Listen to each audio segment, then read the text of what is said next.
My name is Bruce Maw. I'm the campus landscape architect. Been here for 23 plus years. And I'm going to share with you today the background, information, knowledge, and so forth, so that all the skills that I would be using in doing a residential landscape, because I presume that's why you're here, is to refresh your own landscape. And I'm going to transfer to you today all of the skills, the decision-making process, so that you will then be a skilled landscape designer at the end of this presentation and ready to take off and do your own refresh. I want to start by explaining to you that this presentation has 3 different levels in terms of the design approach. First one is going to be what I consider complex, which would be the Bruce Maw approach. Second one is going to be a medium range approach, which I'm going to put in as the Keith Martin approach. And at the end, I'm going to take it down to a very, very simple approach so that all of you can have success. And that will be the Michael Davis approach. If you have questions, let's leave those at the end unless it's really, really urgent and you're going to lose your life if you don't get the answer immediately. You have to take care of that. So, let's start the refresh process for each of you. You may be beginning with no landscaping or existing landscaping. My goal is at the end of this, and you walk out of here, that you do something with your landscapes. Or you are ready and prepared to add that element that's going to move it to the next level. Roughly, there are 4 steps to this. You dream the landscape, we establish a theme, we create a scheme, we figure out how to make it green, and then I'm going to share with you the trends of 2019, and then we're going to do the Michael Davis approach, where it is the most simple way that I can help you make a change. I was in Europe at a museum of art, and I saw this image, which is a shadow on the wall. It left a long-lasting impression. It was art. When I first started landscape architecture coming out of school, I thought a good landscape architect knew how to place trees and shrubs. As the years evolved and design and experience, I developed a philosophy that it was about using the plant materials, using the lines in the landscape as an art form. That was the key. It wasn't about plants, it's about using them with the lines, the vertical, the round shapes, the horizontal shapes. And that's what this approach is today, is to help you refresh from an art perspective. This is a single light source shining from the ceiling across that copper tubing and transforming the shadow of a chair on the wall. That's the lasting impression we want these landscapes to have. So memorable that you never forget it. We're going to dream. All of you have a dream of what your landscaping can be, you want it to be. It's all based on space, budget, time, and input from probably other people who have different opinions. But it all starts out with a dream. This I consider a large scale, a very complex landscaping. And perhaps this is what some of you are working with right now, something on an estate level. Or we have something smaller scale, more of a cottage, bungalow, smaller spaces to work with.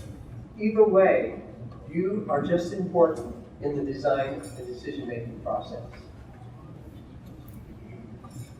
Ultimately, in your dream, you have to come up with a roadmap, a master plan, a schematic, something that tells you from beginning to end where the design is going, so that you're always moving forward. And it's more budget conscientious, and you're not redoing or respacing or redoing things. So ultimately, at the end of your design process, you will hopefully have something that is a roadmap or a schematic on paper that expresses your dream. So we first have to determine a theme, break it down into components of art.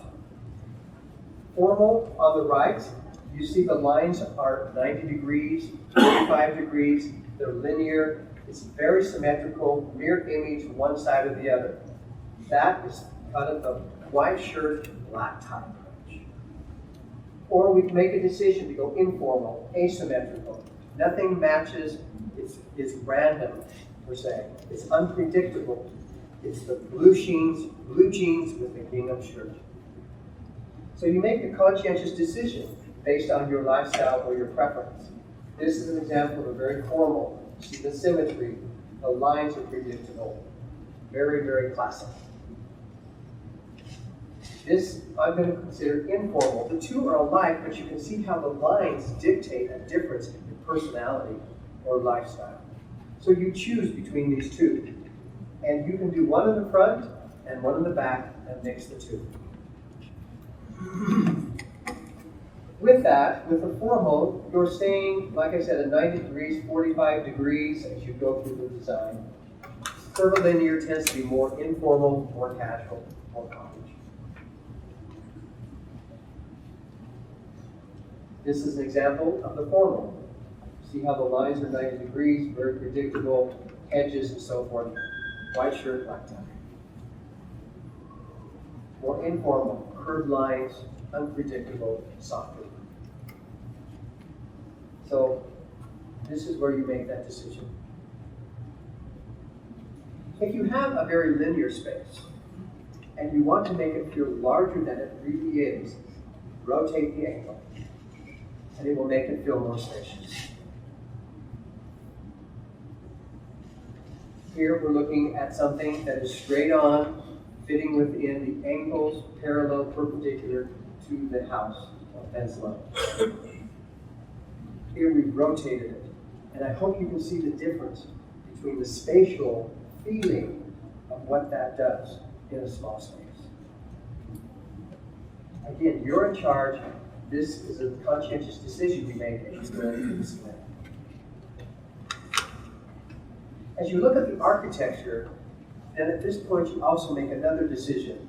Do you want the lines of the landscaping to complement the horizontal lines of the architecture? Do you want it to complement because the house is more vertical, you have more peaks and changes in pitch to work with? Or you can go contrasting where you have this linear art form, vertical art form, horizontal art form. All of those, in my opinion, are complementary to the architecture. But it's important you make a conscientious decision as you're working towards the end product, on which is going to work best. Once you've determined a style or a theme, now we move to the color option. Complementary are opposites on the color wheel. They move forward with the eye. They're more busy and cause more emotion. Or you go to harmonious, where they're touching on the color wheel. They're softer in relationship to each other. They tend to recede. They're more calming in terms of the color or visual effect. Analogous, to me, is an option, where maybe you have an all-green landscape color theme going on. I think it can be very attractive. Or maybe you do this in areas throughout the landscape, and then you have some pockets of color for emphasis, which we'll show samples. Lastly, polychromatic. If you want every color on the color wheel, you just can't decide which way to go. Polychromatic is an option, in my opinion. How do you make this successful? It can become very busy, per se, by mixing all the colors. So what I have found is that when you have two colors that are next to each other, that are fighting each other in terms of their feeling or their visual curve appeal, you put white or gray between those two colors, and they'll soften and smooth with each other.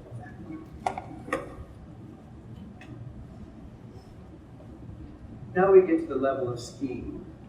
We've made a decision about our style, we've established a color theme, and now these are the design or the art elements that you get to pick and choose from in implementing your schematic.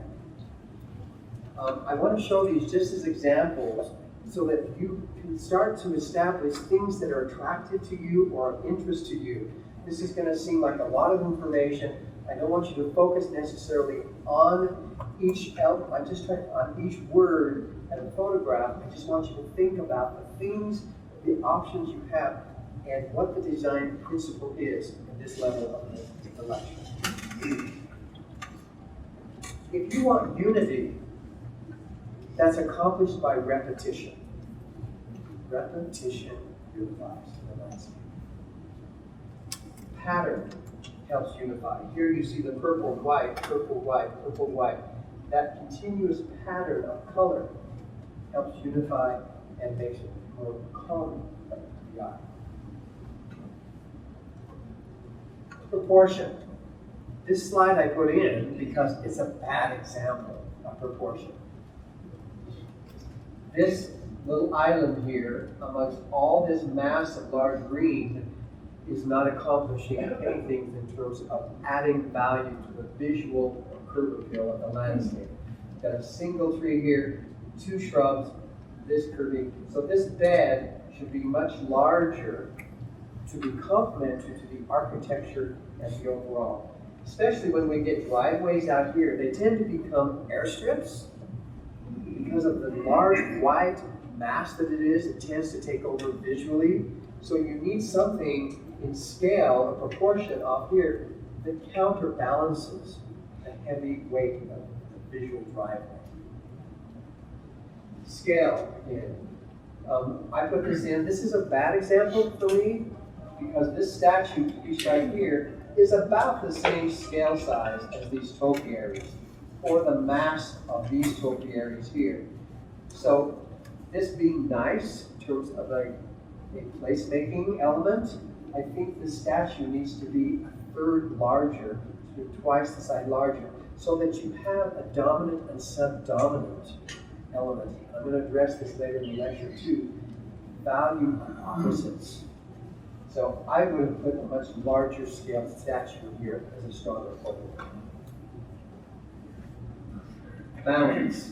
I love this picture here because this roof mass that is here and the mass of the landscape here are very complementary to each other. So this is a mature landscape. Obviously, when you first put it in, it doesn't have this. This is where you think ahead of the massing and the value. So if I were to draw a line across here, they are pretty much equal parts to each other. And as I drove by this, I stopped to take the picture because the balance for me was just right. Accent, obviously, in this photograph is the accent element. Everything else is pretty much green, kind of the same texture and feel. And so in this, we're creating an element of an accent. And again, it's a choice you make. I want an accent plant. And I think with the Japanese garden kind of element here, that single element of color to me strengthens that as a focal point because it's so different, so contrasting to everything else. So it's more memorable. Again, repetition unifies. I put this in, to me, it's an average landscape per se, but they did something right by adding these arborvitaes across the front. Because it elongates the house architecturally because they repeated that on that horizontal line. Go back to those schemes we talked about, architecture of the horizontal lines. That to me, repetition was a positive in this. Something I find a lot of people don't think about is borrowed landscape. What this says is that this basil that you see here, this dark color, this is at the MTC. That's a planting bed as you come in the entrance. And across the street, in the practice field or athletic field, are these flowering plums. So they aren't even on the property. But yet when you look at this visually, this dark color here and the dark color there, it makes the landscaping look larger and more spacious than it is because you borrow. So when I do some residential work, I look off the property. If I have a weeping willow that's going to have yellow color on a neighbor's yard, I'll bring that yellow color down on the ground plane in the client's yard. And suddenly their yard just seems more expansive, and it connects your yard to the borrowed landscape, to the Wasatch Mountain, which is a borrowed landscape, and it feels more spacious and just more interesting to me. I think it's important to really identify the architectural style of your building and complement that with the landscape. This colonial style, I think, is very complementary to the formal lines, curved lines, hedging, through style of this landscape. And color scheme, once you establish a color scheme, I think it's important to stay with it throughout the landscape. You can have individual focal points, but it helps with the flow to keep that going. This obviously is what I would consider a harmonious color scheme, softer to the eye because of the reds and the whites and the pinks. Plant size. This is a landscape architect's nightmare because soil and water conditions affect the plant and how it's going to mature, how it's going to grow. We have some places on campus where we put in Kelsey dogwoods, for example, over at the JMSB, south of there. They've been in several years. We're lucky to get them to 3 feet plus. I put the Kelsey dogwood up at the Creamery, the Culinary Service Center at the entrance. And I went up one day and I thought, what in the world? You're not supposed to get this big. The soil and water conditions were prime for the light conditions for that plant, and it just flourished. So look at the tags. Believe the tags 50% of the time. A lot of times these growers will put a maturity size for height and width on the tag just to get it out the door. The landscaping design, we're having more smaller gardens as people are reducing down the size of the house. And so they're pushing all of these new shrubs that are more dwarf size and maturity. And I have found most of the time you can believe it, and most of the time you can't. So really become familiar with the plant, and in this element, I wish you the best of luck. I put in this slide as a bad example because these dwarf Alberta spruces, I'm sure, at one time were cute little conical pines adjacent to the porch, and you can see now over time you can't hardly get to the front door. But at least identify or establish what you believe the plant site will be mature. Focal points are really important in landscaping. Here, this is your focal point with the yellow, balancing and framing with the red, and then the green as a foreground planting. I put that in because I thought it really showed in a simple way the value of a focal point and how that's accomplished. Ah yes, maintenance. Who said that? Maintenance, like everything else in life, whether it's hair care, facial care, clothing care, personal care, it all comes down to personal value, time and money. We all have 24 hours in the day. We all have the ability to make and spend our money. So maintenance is a very personal thing. I think this is great, but this would be high maintenance. That's all you can imagine. So again, it's just a decision you're making as you're programming and putting together your story. We cannot forget seasonal change. This photograph is in here because this is dwarf Oregon grape, which pushes out into a green shrub, glossy leaf in the spring. It's a yellow flower on it in the summer. The yellow flowers turn to a blue berry. And then in the fall, when the temperatures change, you can see this is a winter scene. The trees are off the aspen. This turns to a deep purple kind of wine color. So think about the seasonal changes and the seasonal maintenance of these as you go forward. If you're trying to create privacy, this is an example. They've got this walk that comes around the back, mass planting here, and then this, and I put this in because to me it's hiding the front door. This is a decision you make. For me, in a landscape, everything should take you to the front door. That's what people want to know the first time they get to a house. In this situation, they obviously were not interested in that.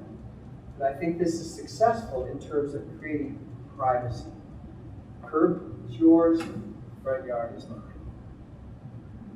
And framing. This is a bad example.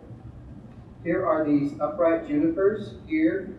This obviously, from the side, you can see that is the garage. Front door is over here. I have two little shrubs that are here. The front walk goes out here. I get out of the car and I immediately want to say, where is the front door? So I would have reversed this. I would have taken these conical elements here that have been framing a garage window, no value added for me. And I would have put those over here and then framed the front door and moved the emphasis based on what I'm in framing by the vertical elements or the dark textures. Plant massing. This is what you see across campus today. We have been working on plant massing. As you look at the Wasatch Front and the mountains, you see these drifts of plant materials or masses of color and texture that are growing in those conditions because of water and soil and temperature. If we do massing and we bring that into our residential landscapes, we're borrowing or we're bringing that natural Wasatch Front element of design into our yards. To me, they are just more pleasing.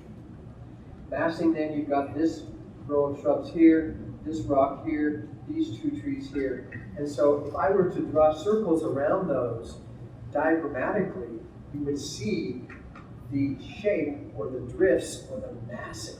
And that is, to me, is very, very important in terms of a successful, a memorable, pleasing landscape. Here, these curving lines and the flowers and the trees, everything is to take the eye towards the front door. You get up here and you can see where the emphasis is. So use lines, horizontal lines in the landscape. They take the eye of the person wherever you want it to be. I've seen people who have curved their lines off to the side yard, and you look off and there's nothing interesting there. So be careful or use lines on the ground plane to your advantage to bring emphasis and interest and focus.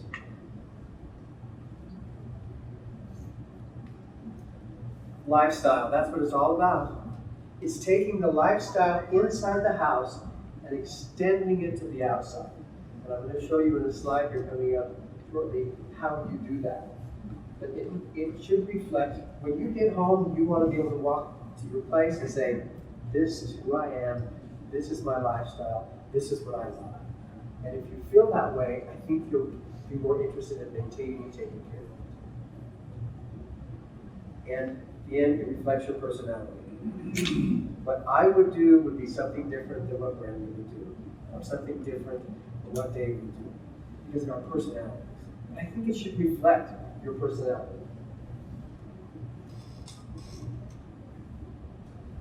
So those are all the art, design decisions that you have available to you in creating the schematic. The play of the landscape, the lines, and the visual effect. This is the complex part of the presentation. How do we get to our schematic?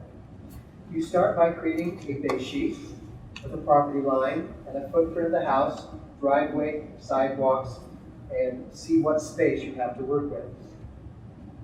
Secondly, this to me is the key to success also. You take the vertical lines of the architecture, we'll show this edge right here. You take this vertical line to the edge of the house and you throw it on the ground plane out to the property line. That's what we're doing here. Corner of the house, the line goes out. This is from, the line comes out from the doorway.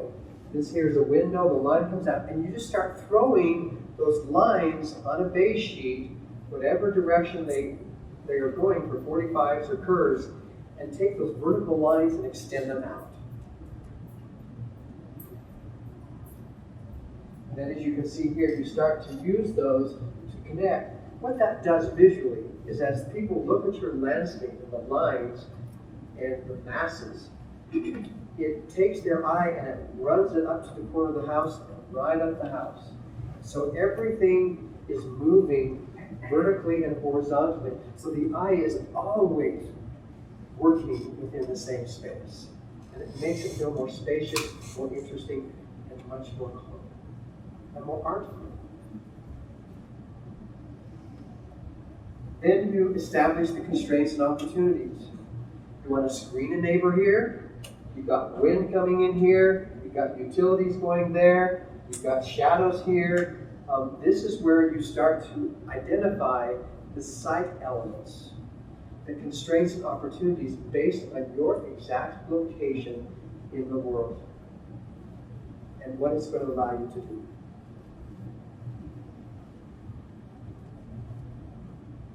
Then with that, you start establishing the types of uses that you want on the ground plane. And what work, for example, here you've got to have a mass of plant materials that screen. You want some shade element on the patio. And this becomes kind of a bubble diagram or diagrammatic or a land use plan that will move you towards a detailed schematic. And then you start putting in symbols for trees and shrubs and different materials, and that gets you back to that original plan I had shown you. So this takes more analysis, more time, more understanding of the landscape features, and probably more decisions. A little more complex. Thank good for a middle ground. So this is a simpler approach to the same type of landscape. Basically, you have your house, you establish a central open space. And you want it to be a dominant element in the landscape because opposites are more vulnerable. So here I've got this large open space and very easy. Spatial relationships, vertical elements, all of those themes, whether it's a small space or a big space, they can all have the same type of interest. So I want to show you this real quick video of this. Let somebody else do the talking for a minute. And I want you to see how they have transformed this small space into a multi-use area. So on this particular property, it's not a very large property, and it's oftentimes a landscape architect is presented with a situation where it's a regular tract house that doesn't have a lot of architectural details they wish to follow. And with landscape design, it gives you the opportunity to break away without clashing with a home style. And the owners of this particular property were willing and ready to go more modern than the suburban tract house which they had. So in this case, we had a small space and they wanted to maximize it for outdoor living. And they liked a lot of the things we have done before, including water features and arbors. And so this project had the opportunity to create a composition of spaces that would utilize the entire yard and maximize our yard for outdoor living. On a small project such as this, the layout is very critical. We usually try to approach it as a composition of spaces, and you want to utilize the entire yard. So often in landscape design, you see the typical, patio door, patio, lawn, and perimeter plantings. In this case, you want to shake that up and have a destination towards the corners, places to go. This particular yard, one of the concepts that came up early was the use of 3 parallel walls that would organize the yard into spaces without completely obscuring the entire yard. So we utilize low walls of about 2 to 3 feet in height, and that gives you sort of a psychological separation from the main patio living area versus the more rustic vegetable garden. And it provides a strong concept for the rest of the layout of the yard. And then on the ground plane, we used a combination of basically squares and rectangles and repeating elements, repeating materials to create a cohesive composition for spaces. This particular material palette on this project was due to a combination of a modern aesthetic and practical considerations for budget. In our initial design concepts, we did have slate and stone, and due to budget constraints, those were reduced to I actually preferred a nice simple sand wash finished concrete with an integral color, and then the 3 parallel walls, which were so important here, were done with a steel trowel smooth stucco in a southern moss color. The arbor was where we didn't really, the steel arbor we didn't really want to compromise back to wood, so that was one place where we kept the budget with the steel arbor. So did you hear those terms, repetition, unified, cohesive, using the same patterns, breaking up? The thing that I love about this design is that there are those elements of dominant and subdominant. There's kind of the clean, simple shape, and then the more complex shape, those opposites again. That to me would be my dream landscape space. So I thought it was very well done, and all of the things we talked about. Well, now that you've got your schematic done, you've identified all the opportunities and constraints, we got to figure out how to make it green.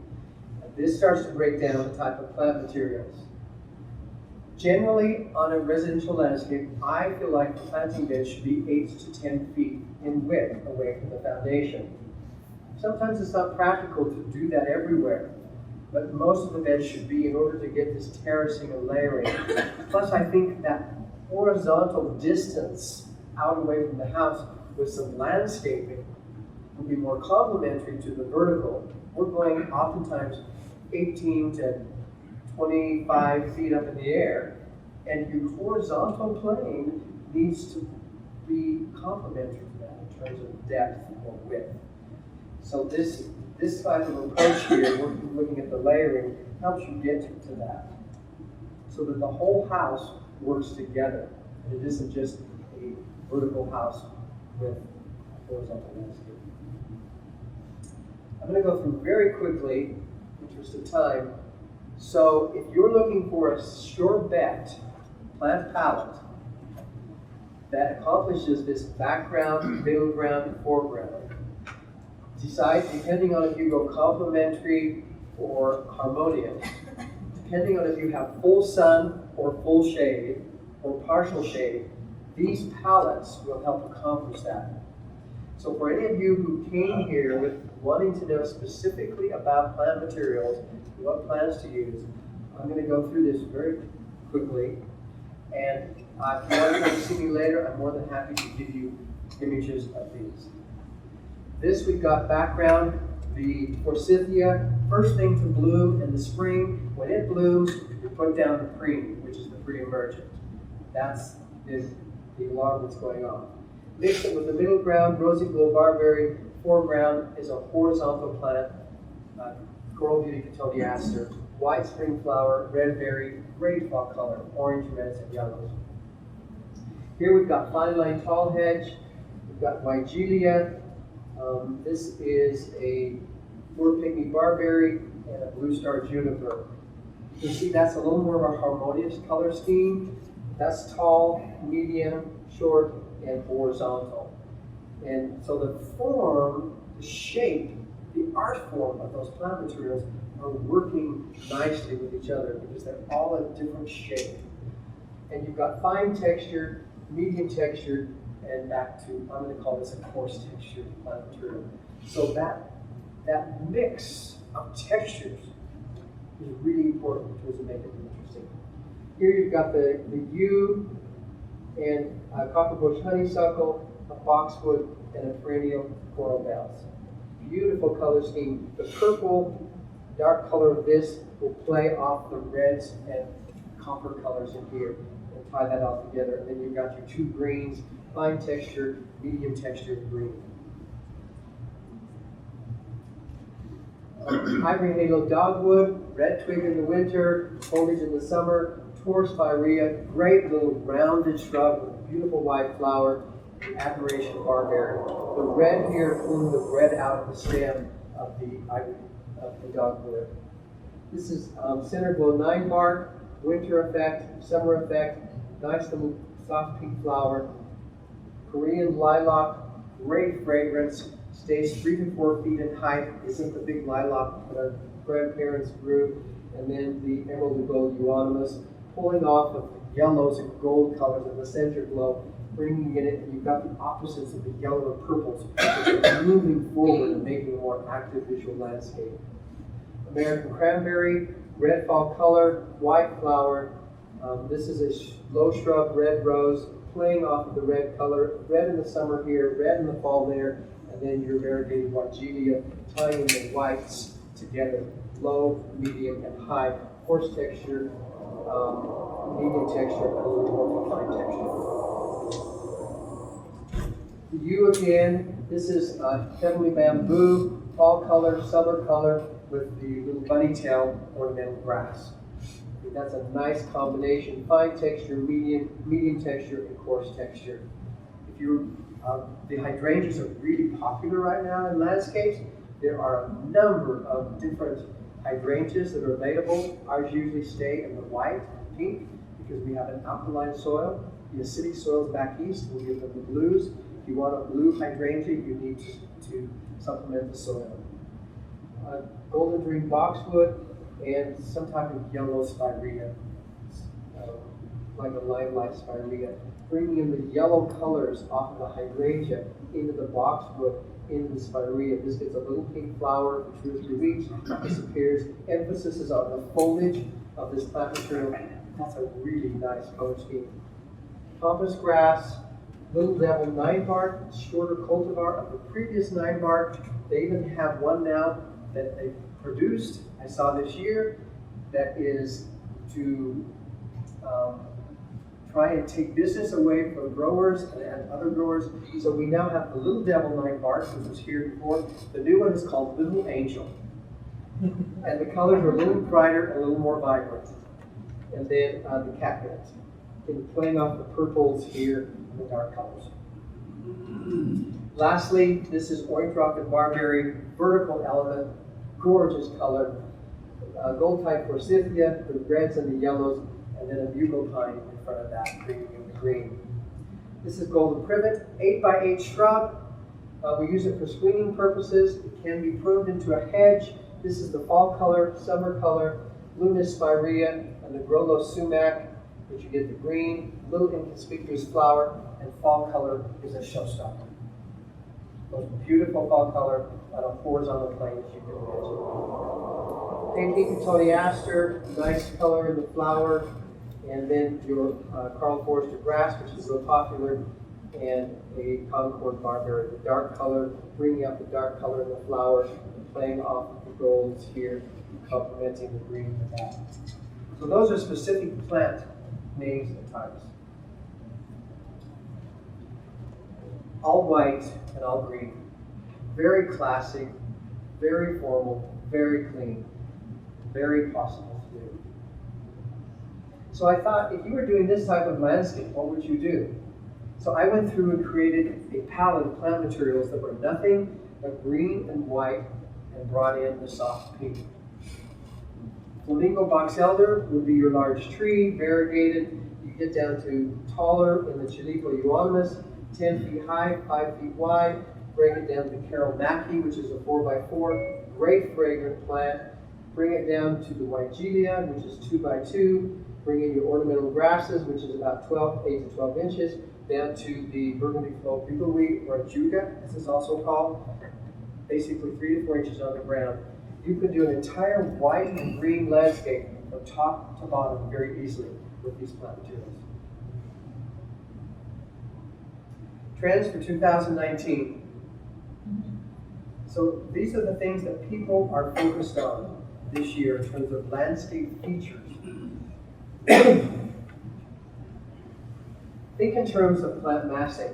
See here, the snow in summer, ornamental grasses, the crepe myrtles, the wall plane here. I think this line here is complementary by this line here.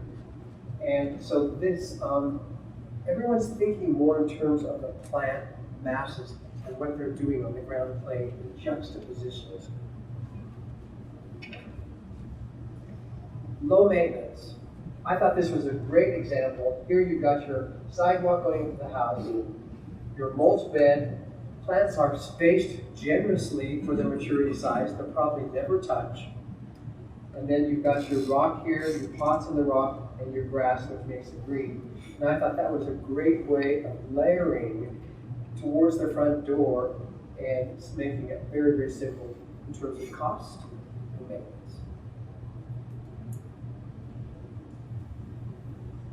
We're looking at scaling down our smaller livable spaces and how we make those interesting. Basically, I included this slide because you have 5 planes. You have this plane here, this plane of gravel here, this plane here with the focus of the table, this wall here, which is a plane, and this wall here, which is a plane. So there are 5 planes there, each treated a little differently, but together it all works. People are spending more time in their yards, so we're creating landscapes that are staycations, where they're putting kitchens in the backyards and more pergolas and arbors and spending more time at home being entertained than traveling. Simplifying the lines. This is, you've got your grid system here, grid system here, grid system here, and somewhat of a grid system and line element here. Your grain plane here. All of these planes are somewhat the same size, probably this being the larger, where the emphasis would be. This is, again, where that repetition unifies and it calms and brings it down. Focal points. You can see the contrast of all of the green there with this white architectural element lit up at night. And I think the white chairs complement that in terms of the space. And so look for a single element that becomes a focal point. I like this slide because people are still looking for those private spaces where they can entertain. Here they had a seat wall people could sit on, additional chairs here, stonework for sitting on, and a fire pit. And I thought that all worked together really well in terms of multi-purposing different elements in the landscape. Intimate group, 2 people, a fire pit, or a large group. Works very, very well. How do you make that first impression? I think every landscape should have something that makes the first impression and sets the personality or the type of landscape you have. I included this because I thought this was extremely well done. Widening the front entrance brings emphasis to it, choking it down here as you come into this upper area, taking your eye in towards the front door. And for me, these materials are very complementary in terms of contemporary, kind of rustic looking and rustic looking. So a front walk doesn't necessarily have to be the same width the whole run up to the front. Elements of surprise. This to me was the element of surprise that made this backyard a showstopper. Everything else felt normal, and then there's this little element that was unexpected, and I thought that was very, very well done, with ivy growing over it and adding that element of surprise. Here we've got children's space, the adult space, being able to take that up and changing it, transitioning it with walls is a very good way of dividing, making those spaces interesting and more definitive to the user. Here we've got the dogwood, heather here, and then we'll go. So the shrub types bring a lot of interest in the landscape. Blending the views, here you've got this rough texture, some rough texture going on back here, and we're blending that with these ornamental grasses, and it helps, gives it more depth. By using a fine texture, you elongate visually what's happening in the space. Vertical walls are becoming more and more popular. I thought this was a great way of, as you come into the space, and rather than being just a boring walk to get to the back and see what's happening, they brought that element of surprise, that element of interest right at the gate coming into the backyard. Adding vegetables, so this is what we call a parterre garden, a very formal garden. But rather than going with shrub types, they brought in vegetables and repurposed that, refreshed it in a different way. Butterfly gardens are very, very popular. There are specific plants that will attract more insects than others. Butterfly bush, you see here, beautiful, fragrant plant will bring in butterflies. So you can designate areas back to nature. Interior plants, you can't get enough outdoors, you can only fit it indoors. That's a whole other matter. And invest in good quality furniture. If you're going to go to all of this effort to create these spaces and placemaking, I suggest you invest in some good furniture that will last as long as your landscape. Okay, it's 2019. The color of the year is peachy coral. So another approach is every year you adjust the color scheme of your landscaping to color of the year. So I went through and found all of these annuals and perennials that I could bring in peachy coral this year, make my landscaping theme color of the year. And that was the closest slide I could find. But I thought they did a pretty good job. Brought in the color here, a little bit in the Sestina, the Gaillardia, Lincoln flower here, and in this mulch, these are pine needles down in here. And then you see they brought that color up into here, and you see the plant massing, the repetition, everything we've talked about today is happening in this slide. And it is peachy coral.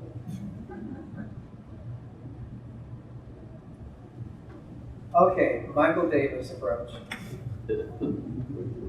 Bruce Maw, complex.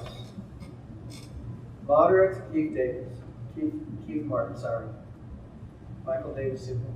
If all of this is overwhelming, if the complex approach versus the simple 5-step approach to schematic planning is too much, if it doesn't really help you refresh, this is the simplest refresh approach I can offer you in terms of a skill. And that is, and I've repeated it several times in this presentation, opposites are always more memorable. If you do nothing else in your landscape, you're looking at a space, you say, what am I going to do with this? Think opposites first. And tall, short, dog and cat, opposites. Red, yellow. Those two shrubs in juxtaposition to each other. Fine texture, medium texture. Opposites, different juxtaposition. That, to me, will create a successful landscape. So all you do, you're going to a nursery and you're just looking for shrubs that fit within the microclimate, the light conditions, the size and scale you have, and you just put two of them next to each other that are opposites in color or opposites in texture, take them home, put them in the ground, and you have, you're on your way to success. Small, large. Opposites are always more memorable. Fine texture, coarse texture. Put those together, always more memorable. Vertical, round, horizontal. Always more memorable. And when you get really good at it, then you start playing in with the massing, and the scale and all of those other things we talked about. And eventually you'll get to something that's beautiful and appealing and refreshing.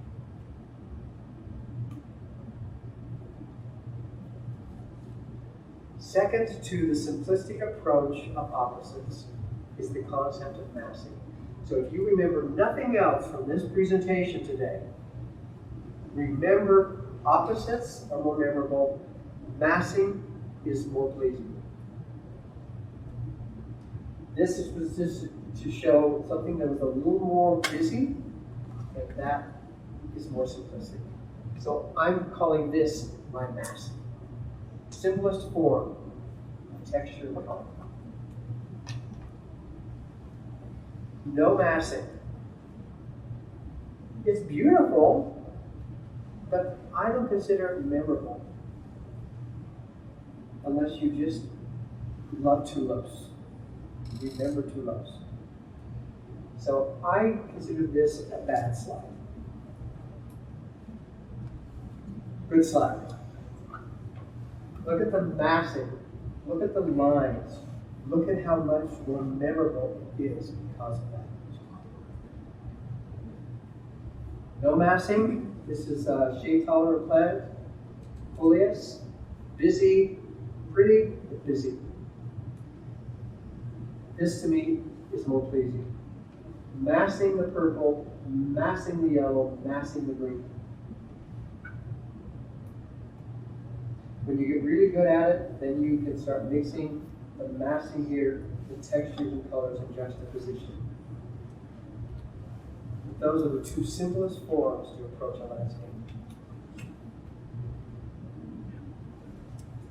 I have 30 seconds. I hope with all this information, different levels of landscaping, different options, choices you have, style, theme, scheme, plant materials, opposites, and massing, that your skill set today has been moved to a whole new level. And you're all ready to go to your own places, your own spaces, and create your own landscapes that represent your lifestyle and your personality. All of these can be done at a high budget or low budget. The example I gave you in the video, don't put in the water. Make your walls shorter. The important thing is that you create spaces that are dominant and subdominant. Something has to say, I'm the king and you're the servant. One serves the other. And if you approach it with that also, you will be more successful.